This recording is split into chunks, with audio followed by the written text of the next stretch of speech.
Somehow in my mind, it was still 9:30. So I didn't realize it's already 10 o'clock. I'm very sorry. Let's start. Om Jnanatimirandhasya Jnananjanashalakaya Chakshurunmilitam Yena Tasmai Shri Gurave Namaha Shri Chaitanya Manobhishtam Sthapitam Yena Bhutale Swayam Rupa Kadamahyam Dadati Swapadantikam Vancha Kalpatarubhyascha Kripa Sindhubhya Evacha Patitanam Pavanebhyo Vaishnavebhyo Namo Namaha Jaya Shri Krishna Chaitanya Prabhu Nityananda Shri Advaita Gadadhara Srivasadi Gaura Bhakta Vrinda Hare Krishna Krishna Krishna Hare Hare Hare Rama Rama Rama Hare Hare Manojavam Marutatulya Vegam Jitendriyam Buddhimatam Varishtam Vatatmajam Vanarayotha Mukhyam Shri Ramadutam Shirasa Namami Ujantam Rama Rameti Maduram Madhuraksharam Aruhya Kavita Shakham Vande Valmiki Kokilam Apadam Apahartaram Dataram Sarvasampadam Lokabhiramam Shri Ramam Bhuyo Bhuyo Namamyaham Dakshine Lakshmano Yasya Vame Tu Janakatmaja Purato Marutir Yasya Tam Vande Raghunandanam. Hare Krishna.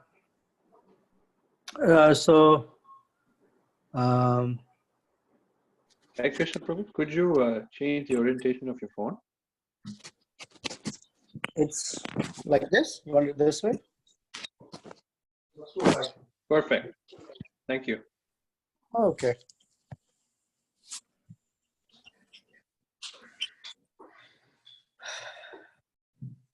All right. So,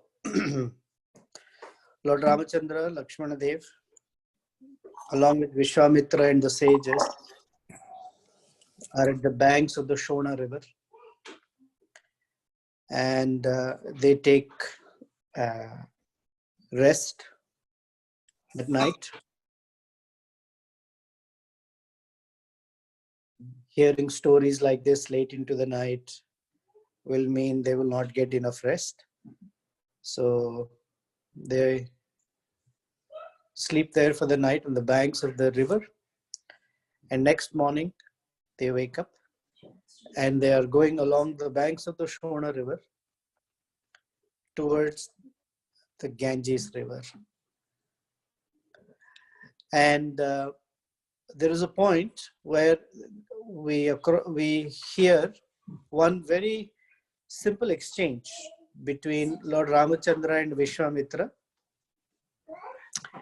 And in that exchange, not much commentary is there, but some speakers make it a very important point to consider. So here's what the situation is. They have come to the banks of the river. Along this, they have to cross this river. So Lord Ramachandra says, oh, this river, on this side, it looks deep. And on that side, there are sand dunes. So the river is not deep. Which path should we take? Meaning indicating, let's take the easier path on the sand dunes instead of going through the water. And Vishwamitra says, we will take the path that the great Maharshis have taken. Okay. So seemingly simple exchange, but a profound lesson for Sri Ramachandra, who's acting as a student or disciple, and a profound lesson by Vishwamitra, who's acting as the teacher. So here's the shloka. It's in chapter 35, verses 4 and 5 of Balakanda. So Lord Ramachandra looks at the Shona river and says, Ayam Shonaha Shubhajalo agadha pulina manditah katarena patha brahman santarishyamahe vayam. It says, I am Shona, this Shona river, Shubhajalo, with its very pure and nice waters, agadha. Agadha means it's very deep in this side. And Pulina Mandita means there are sand dunes on that side. Katarena Patha Brahman, oh great Brahmana, which path should we take? Santarishya Mahevayam. Santarisha means which path should we take to cross this river? And Vishwamitra says, the next verse says, Eva Muktastu Ramena Vishwamitro Abravid Idam. So, having been asked by Lord Ramachandra, Vishwamitra responded in this way. Esha Pantha Mayodishto Yena Yanti Maharshayaha. That I believe, Mayodishto. Mayodishto means according to me, or according to my opinion. Yena Yanti Maharshayaha. We should take the path that the great sages have taken, or they are going by. So the question by the disciple is which path to take. One path seems difficult, the other path seems easy.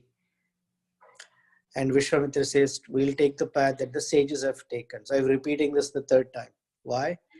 Because in life, we are always faced with the high road and the low road.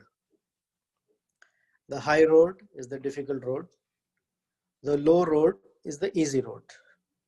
So in life, whenever we are faced with difficulties, we are faced with challenges, the tendency is to consider what's the low road. And prior to being showered with grace of a guru, the low road seems the very attractive one because it's quick. You don't have to face one's own inner demons. You don't have to face the demons out there formed by this illusory energy that look like demons. You don't have to face all that. It's a lot easy. So the low road means take the road of speaking untruth, speaking harshly, not communicating, or not facing up to what the real issues are, hiding away from it. Whatever shape or form we take the low road, because it's the easy path, Vishwamitra cautions, don't take the easy path. The easy path may help you deal with that situation quickly, but it doesn't deal with or doesn't help us prepare for life. So Vishwamitra, and we have heard this from Srila Prabhupada, I guess hundreds of times, where he says, Mahajano yena gatha sapantha. Take the path that the Mahajanas have followed. Of course, that path is the path of bhakti, but it also means on the path of bhakti, take the path that the Mahajanas have taken. So when we are in any difficulty, then the easy path is whatever, that may not necessarily grind us so well. We take the path that seems difficult, or the high road. We have to consider, high road means what are the values that I will guide myself with, and guide myself by. Values of honesty, truthfulness, cleanliness, humility, pridelessness, etc. There's a whole long list, and each one of us, I'm sure, can come up with a long list. The low road is the easy one. And we'll see that in Ramachandra's life, because these lessons are very important, he will use the same. I'll give you just one quick example. When Vali was killed or shot by an arrow, Vali asks Lord Ramachandra, why didn't you make friendship with me? I would have brought Sita Devi to you in 5 minutes. All I needed to tell was Ravana, hey, return Sita. Ravana is both my friend and afraid of me. He is my friend because he is afraid of me. I'm very strong. And I taught Ravana a very, very hard lesson. So all I have to tell Ravana is return Sita. And quickly, within a day, she would be with you. That's the easy road. Why didn't you take it? But Vali made friendships with Ravana. So that's not the kind of association or friendship Lord Ramachandra wants. It's not the easy path. He took the more difficult path. Made friendship with Sugriva. Had monkeys build a bridge. Walk across the bridge. Fight with Ravana's armies. Morning and night. And bring Sita Devi back. So it is the easier. Another lesson. When Dasharath Maharaj decided suddenly in the evening on Kaikeyi's appeal that tomorrow Lord Ram will not be the Prince Regent, everybody advised, including dharmically, that Lord Ramachandra could could challenge Dasarath Maharaj and take the kingdom. Even Lakshmana said, I will kill this Dasarath in 5 minutes and make sure you're on the throne. Lord Ramachandra said, no, we'll take the high road, Lakshmana. Of course, not always is easy to know what is the high road. We may also not always be able to take the high road, but we always aspire and learn how to approach the high road. And there's no alternative. If we take the low road, this circumstance we may somehow manage. But Krishna will bring another circumstance in front of us and force us and challenge us to take the high road. So we have committed to being a devotee of Krishna, which means Krishna has committed to make us go through the high road. The other option is to say, no more bhakti for me, enough. Then we have all sorts of choices, low road, medium road, and then we have to face the karmic consequences. Now, sometimes when people take high road, they're not always rewarded. They're punished even more. Now, the punishment is from the worldly sense. But from a devotee's perspective, those challenges also are great opportunities to remember Krishna, remember Lord Ramachandra. It's an important lesson, and I'm sure I don't want to beat this one too much, but an important verse, simple in exchange, but very profound. So then they kept walking the whole morning, and after around midday, they came to a very special place. And this place was full of swans and ducks, and the river was flowing in a cascading manner, making beautiful sounds. And all the sages felt very delighted, including both the Raghavas. So then Lord Ramachandra asked, what is this place? And Vishwamitra said, this is the bank of the Ganges river. They offered obeisances, and as one should do, one should take a bath in a holy river. It is said that whenever we go to a holy place, one must take a bath in that holy river that flows through that holy place. It's an essential aspect of visiting the holy place. So we went to Yatra this time, and I had made sure that I will take a bath in all the holy rivers. I took a bath in Ramakund. It turned out to be Sita Kund. That was even amazing. Then we were ready for taking a bath in Pandharpur. I was discouraged from taking a bath there, but I had gathered everyone else to do it. So they took a bath and I missed out that opportunity. And I really had to feel like kicking myself, but made sure that I will not miss that opportunity in Hampi. and everyone else went in one direction.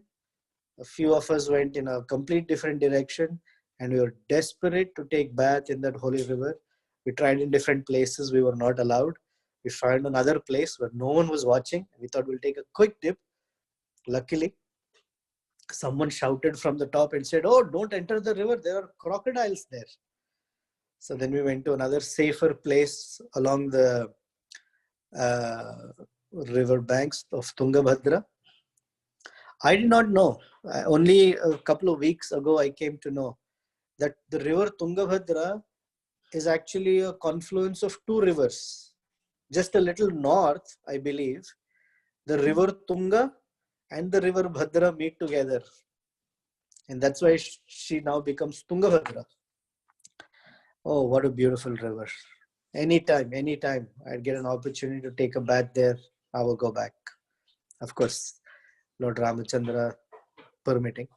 So anyway, they've come to this bank of the Ganges, and after taking a bath there, reciting all their mantras, uh, they sit down. Lord Ramachandra and Lakshmana sit down in front of Vishwamitra, and here's another opportunity for asking him, can you please tell us uh, how she got this name Tripathaga?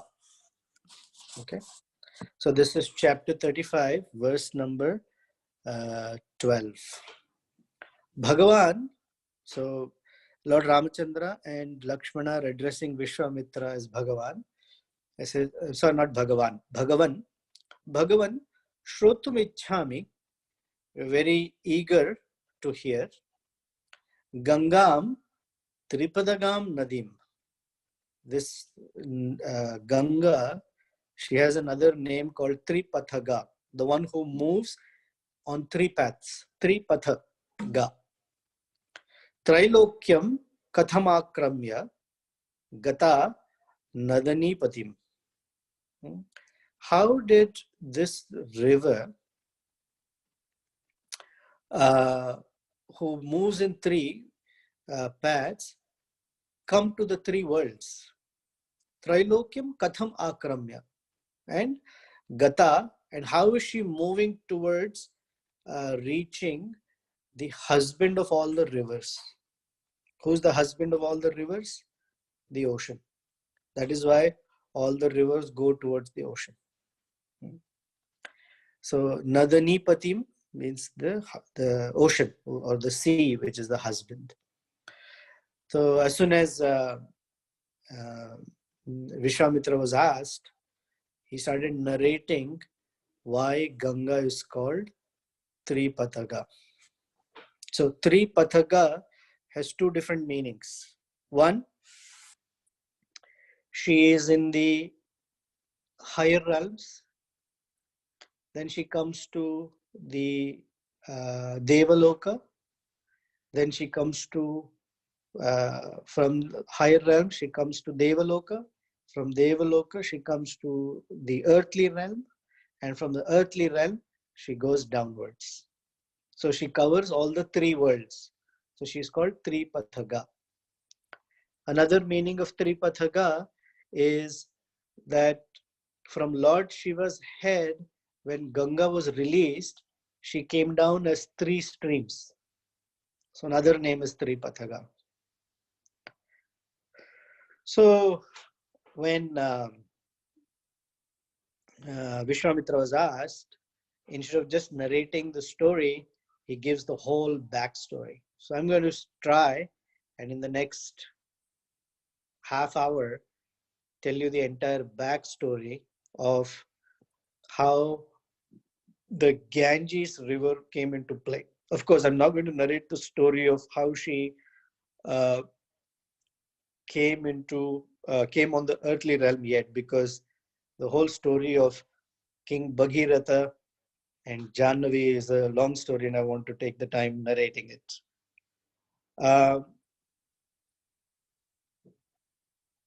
So Himavan,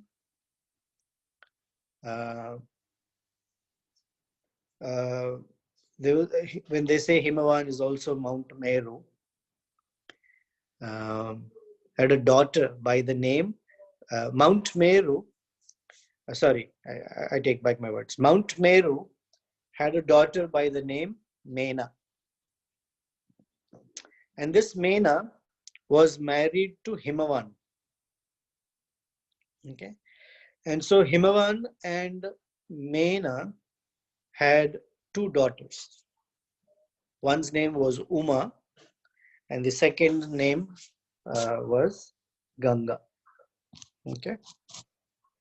So the older daughter Uma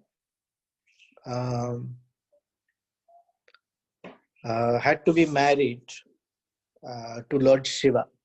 Okay.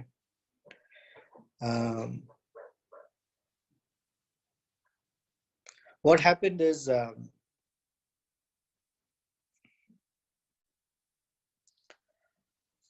Uma performed great austerities to marry Lord Shiva. And after then there is this whole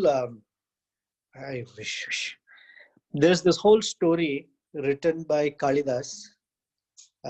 It's a magnum opus work of Kalidas called Kumara Sambhavam. Kumara Sambhavam means the birth of Kumara, who's the son of Lord Shiva and Uma. So Kumara Sambhava, actually she's called Uma, but sometimes she's also called Parvati. So anyway, the story goes that Lord Shiva was in deep penance and had decided that he's not going to marry anymore. Although she's called Uma, I think the story is of Parvati, who's the, I guess, next version of Uma Devi. So in deep sense of separation from Uma after the whole Daksha fiasco that is in the Bhagavatam, Lord Shiva had receded into the Kailash area and had decided not to get married anymore. Meanwhile, the demigods and demons for the management of the earth and the universe were in constant fight. So then they realized that they need a general, someone who can lead them into fighting against the demons. And when they sat and had an Ishtagoshti, they discussed, the conclusion was, it's only possible if their general was the son of Lord Shiva, because Lord Shiva's son will be very powerful. So they said, but how are we going to get a son from Lord Shiva if he has decided not to get married? So somehow or the other, Lord Shiva has to be nudged, goaded, pleaded, prayed to have a progeny. So as they searched through the universe, they found Parvati Devi.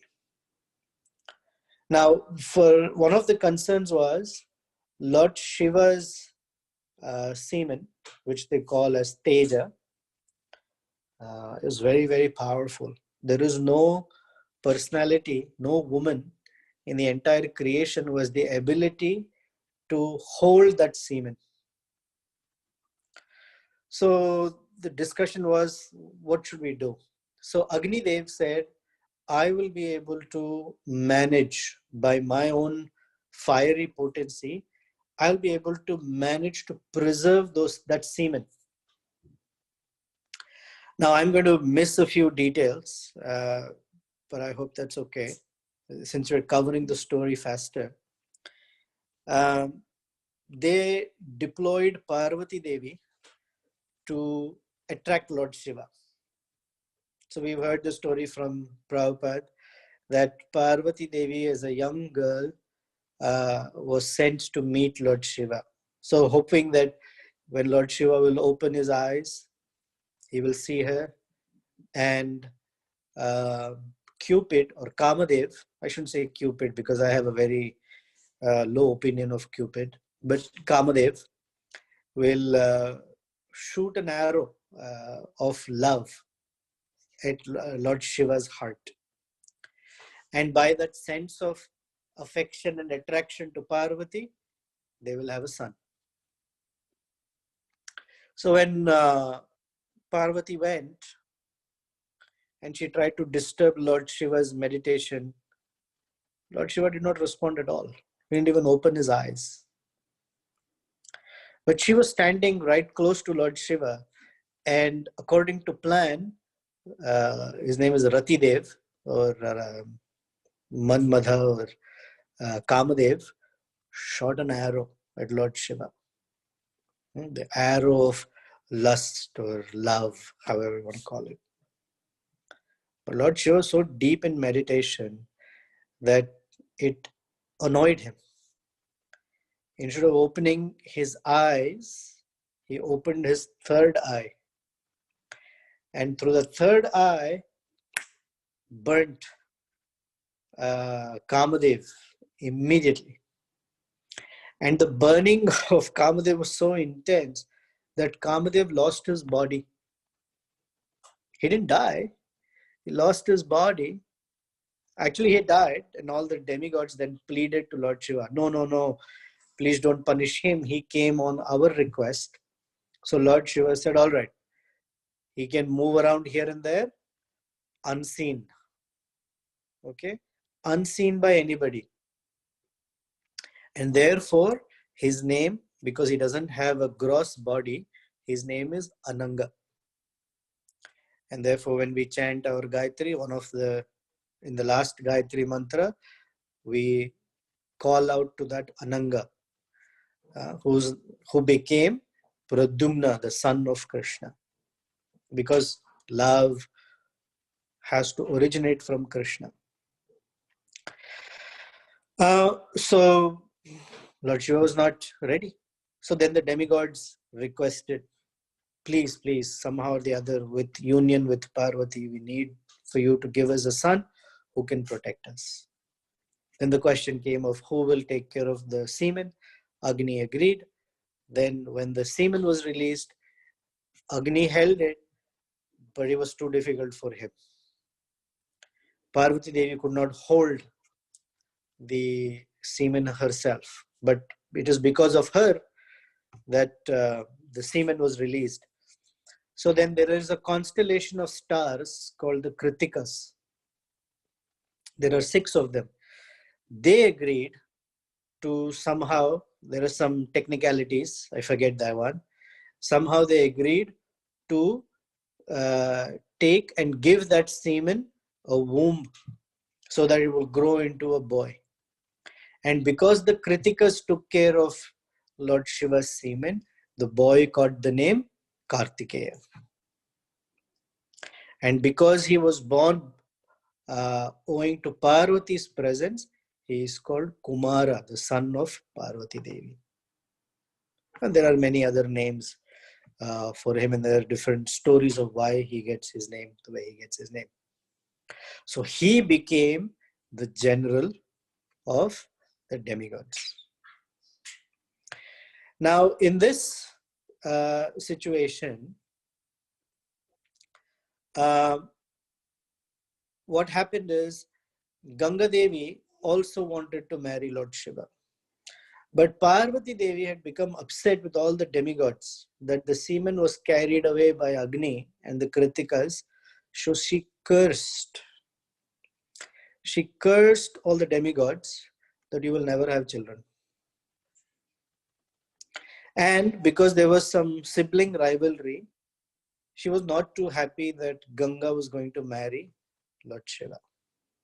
So that's sort of the family politics. We don't have to get into family politics.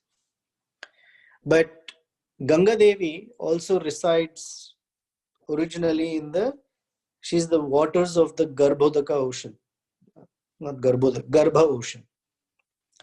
So for her to descend into the earthly realm, the first step was Vamanadev. When Vamanadev lifted his foot to cover the upper regions, his toe, the big toe, the nail on the big toe pierced the coverings of the universe. And the Garbha ocean crept into this universe.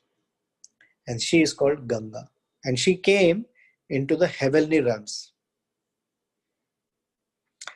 And when she had to marry Lord Shiva, that is when she had to descend to the earth, we will discuss at that time how she descended onto Lord Shiva's head. Okay. So she was, I guess, addressed as Tripathaga. So then Vishwamitra in a summary is stating how she got that name. So he says, Etatte sarvamakhyataha yatha Tripadhagamini. He says that she has this famous name as Tripadhaga. Kham gata pratham tata gatim gatimatam varaha. Kham gatam. She came from the sky. She came from the, even beyond the skies. She came from the spiritual world into the heavenly planets.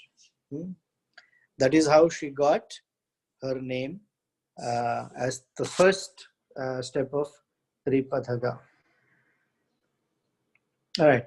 There is a commentary. I'm going to move the phone a little bit because this is important. So the reason she's called Tripadaga, I'm sorry, I'm a little disoriented here because there are different details flying through my head. The reason she's called Tripadaga is because she has three different names. First is when she enters the Himalaya regions as Ganga. Then her name becomes Mandakini. And from Mandakini, she enters the earthly realm as Jannavi. So three names. Okay. Then another reason is she first entered the sky. From the sky, she entered into the heavens, and from the heavens onto the earth. So Tripadhaga. Okay. So her three names are Ganga, Mandakini, and Jannavi.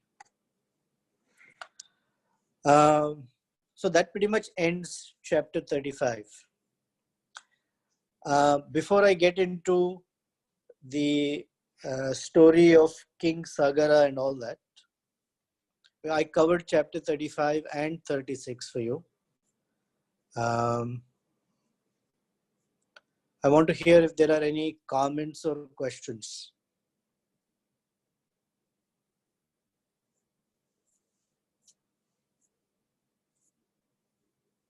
Either on the topic of Mahajana Yenagata or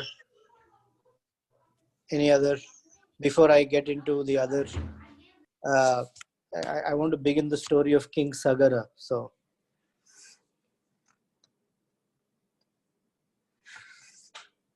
any questions or comments?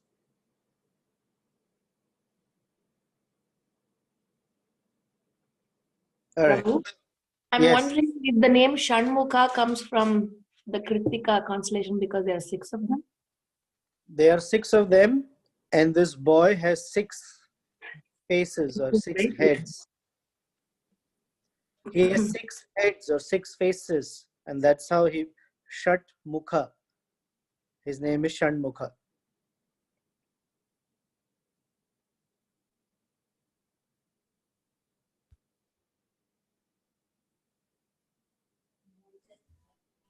Hare Krishna, Prabhuji. Hare Krishna.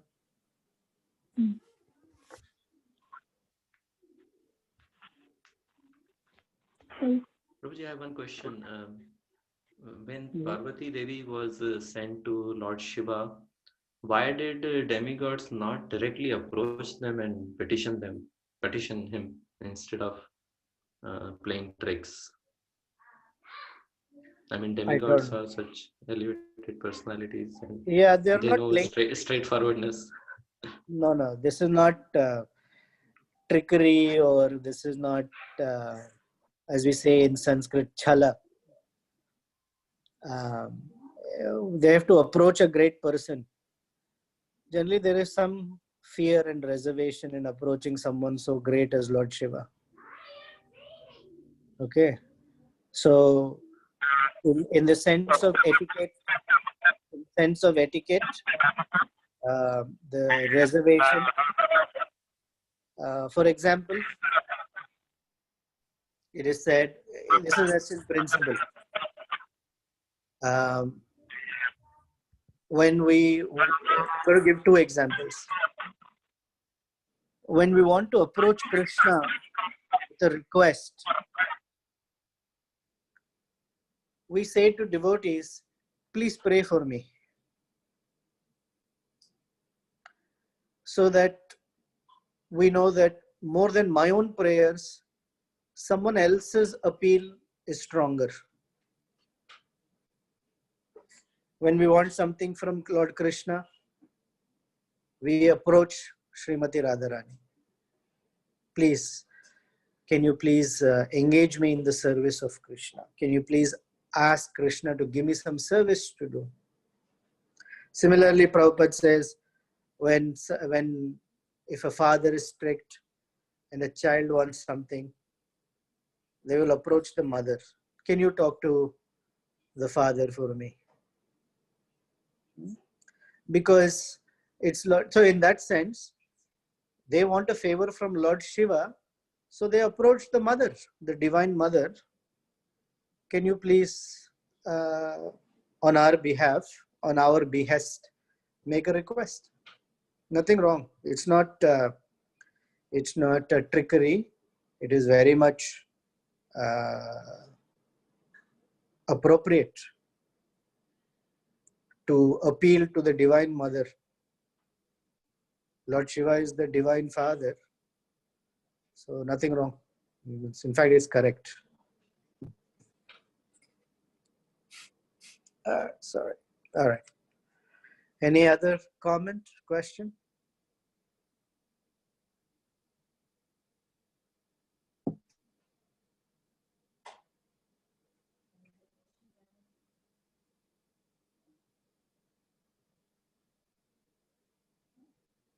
All right. Should I continue? Quickly, the story of King Sagara. Hare Krishna Prabhu, there is a question asked in the messages. I can't read. Okay. I will. Can you read? I'm just looking, Prabhu. Hare Krishna Prabhu. One quick question. Mother Ganges, she married Lord Shiva, who is such a glorious personality. How come she accepted Shantanu Maharaj? Was this later or before marriage Lord Shiva? Man, Ganga is supposed to be pure like anything. We have questions about her chastity. As she approaches the different realms, she is a different personality. There is the Deva Ganga, there is Jannavi and Mandakini, three different. Therefore, she's called Tripataka. Same personality, three different expansions. So that's the Jannavi expansion that married Shantanu. But she has the name Ganga. So it's not violating.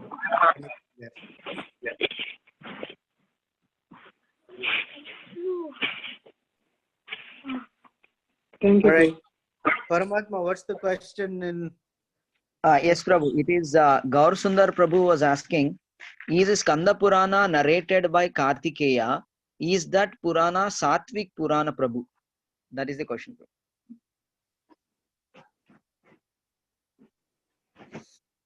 I don't know, but there are many references the Acharyas use from Skanda Purana. I don't have in front of me, out of the 18, there is somewhere a reference of which of the 6 are Puranas, that deal with the mode of goodness, passion and ignorance. So first of all, Puranas are not in goodness, passion, or ignorance. The Puranas themselves are transcendental, but their subject matter deals with personalities in goodness, passion, or ignorance. We should consider it that way. So the three Sattvic Puranas, as we call them, they deal with topics of goodness. The Puranas themselves are not Sattvic or Rajasic or Tamasic, because Puranas are concomitant with the Shrutis. They're the Smritis, so they're considered as pure and transcendental, and especially in Kali Yuga, they are the only hope. So they deal with topics in goodness, passion, and ignorance. They themselves are not goodness, passion, or ignorance. So Purana is not ignorant. The Purana deals with topics that are attractive to ignorant people.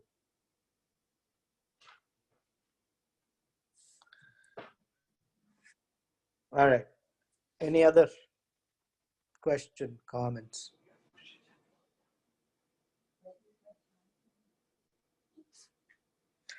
All right, 10:48. I'm going to at least tell you. One last question. Like Lord Shiva's sons, they are like very famous, and so many are worshipping him in South India. But Lord Rama's and Lord Krishna's sons are not very, like, I didn't see anybody worship or anything. So why are they not so, like I mean, like Shiva's sons have lots of, they're demigods, but I am sorry, I couldn't hear the question. I couldn't, your words are not clear. Something about Skanda or Kumar or Kartikeya being worshipped in South India. Then something Rama and Krishna, I couldn't understand. Sorry, I couldn't hear properly. Somebody who heard it can say, or you can repeat again.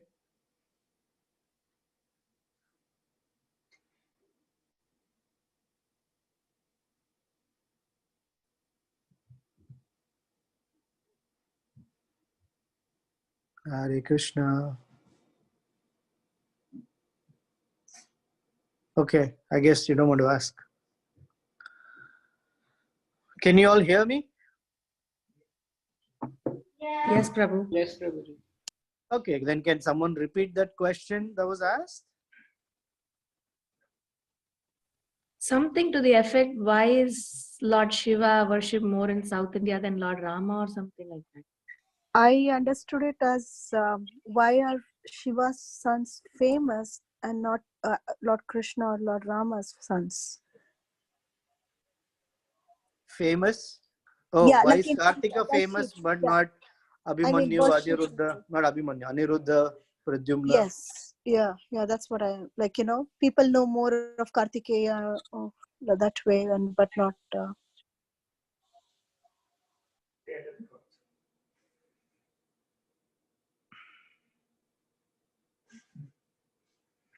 I don't know. It's a stump question, definitely. Why are they famous? Who knows? Why are so many Babas famous who don't do anything? And in Kali Yuga, people are attracted to demigods because demigods supposedly promise quick relief from this thing and that thing. Krishna's sons, then they say pure devotional service. When someone is in difficulty, someone will say, oh, take care of this situation, it's very easy. Or someone else will say, chant Prabhu, chant Hare Krishna Prabhu. That's not so attractive. I'm making joke out of it, but you get the idea.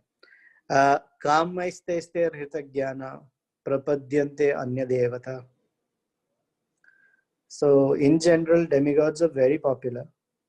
because they promise material benefits. Lord Krishna's son are expansions of Lord Krishna. There is no material promise. They also give bhakti. So then people are little concerned. That's not what I'm looking for. I'm looking for relief from this situation, or I'm looking for, prosperity, worldly prosperity, etc. So generally demigods are more popular. Yep, thank you, Prabhu.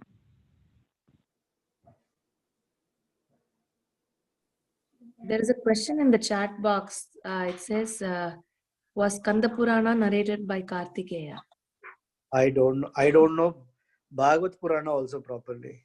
I have no idea of Skanda Purana. We just hear one or two references once in a while from Madhvacharya, or we hear some references from some of the Sri Vaishnava Acharyas on certain topics. And so we quote them as references, but no idea. I am not at all well versed in the topics of other Puranas. Sorry, Gaur Sundar.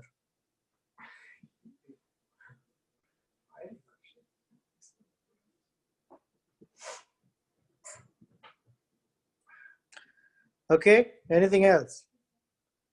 I have like 6 minutes. I'm not going to start King Sagara's story. Yeah, we don't want to start.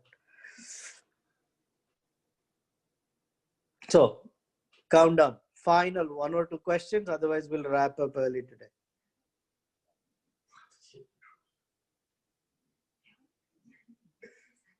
Go ahead. Hare Krishna Prabhu ji. Yes, Haribol. प्रभु धन्यवाद प्रणाम.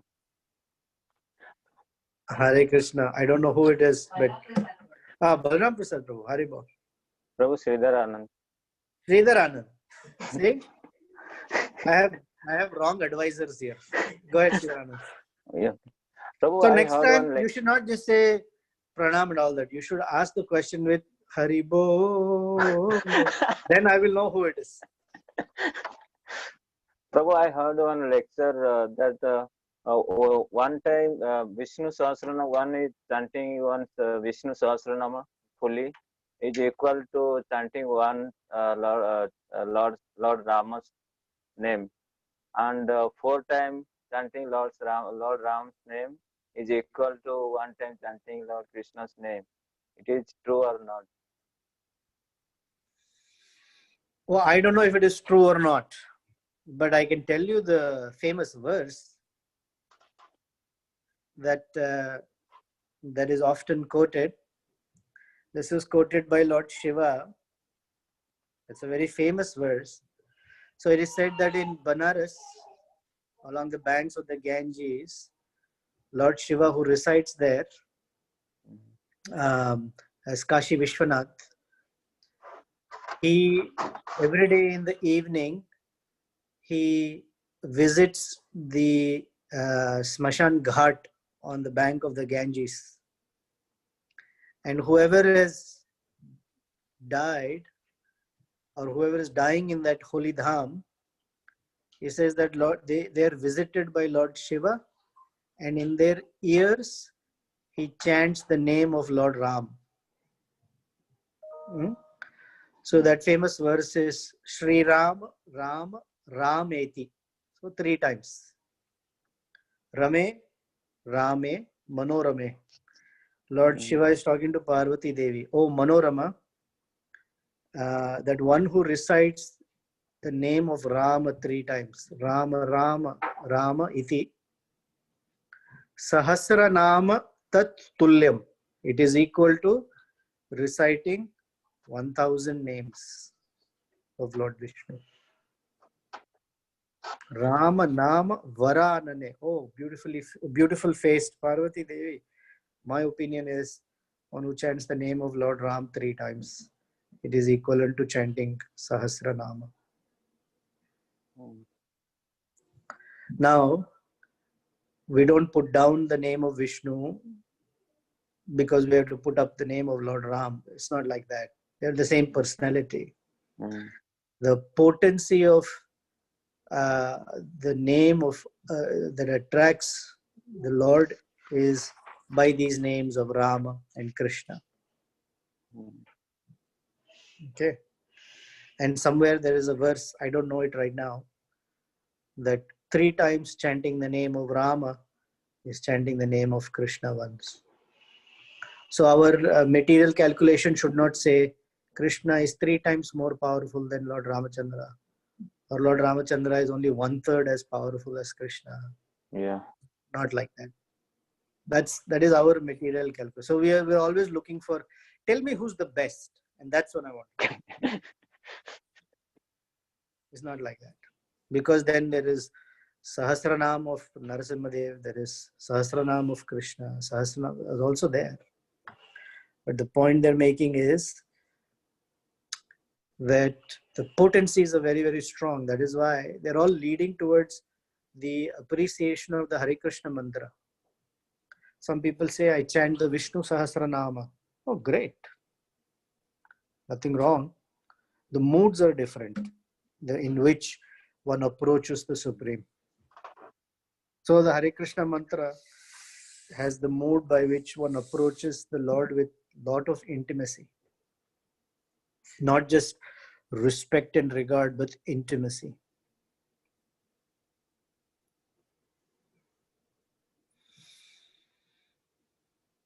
Thank you, Prabhuji. Thank you. Okay, we're going to stop here. Thank you very much. Sorry that we had to change it to Saturday, but we'll go back to Sunday next Sunday. Okay. Thank you. All of you have a wonderful week, meditating on the beautiful exchanges between Lord Ramachandra and Vishwamitra Muni in your mind, in our minds, not your mind, in our minds. May the beautiful picture of or the vision of Vishwamitra walking ahead, followed by these 2 astoundingly beautiful young men who are strong-armed, but also very delicate in nature. Lotus-like eyes, large lotus-like eyes with black pupils and reddish hue, curly hair, young princes, only 12 years old, armed with bows and arrows, walking as very humble servants of their spiritual master, walking from one place to another, although supposedly living in the lap of luxury in Dashrath Maharaj's palace, taking a very, very menial position of walking. There was not even a chariot or a horse, walking hundreds and hundreds of miles, following their spiritual master, ever ready for being on the beck and call of their guru, and humbly requesting to be elucidated on, to be educated on the different happenings of the universe, so they can learn wonderful lessons that will guide them in their life, and slowly heading towards Mithila. Let that vision guide us every day in the morning, afternoon, and evening as we go about similarly following some instruction of our spiritual master in trying to traverse through life, crossing different rivers, and trying to approach the Supreme Personality of Godhead. Thank you. Hare Krishna, Srila Prabhupada ki Jai, Srimad Ramayana ki Jai. Jai. Jai.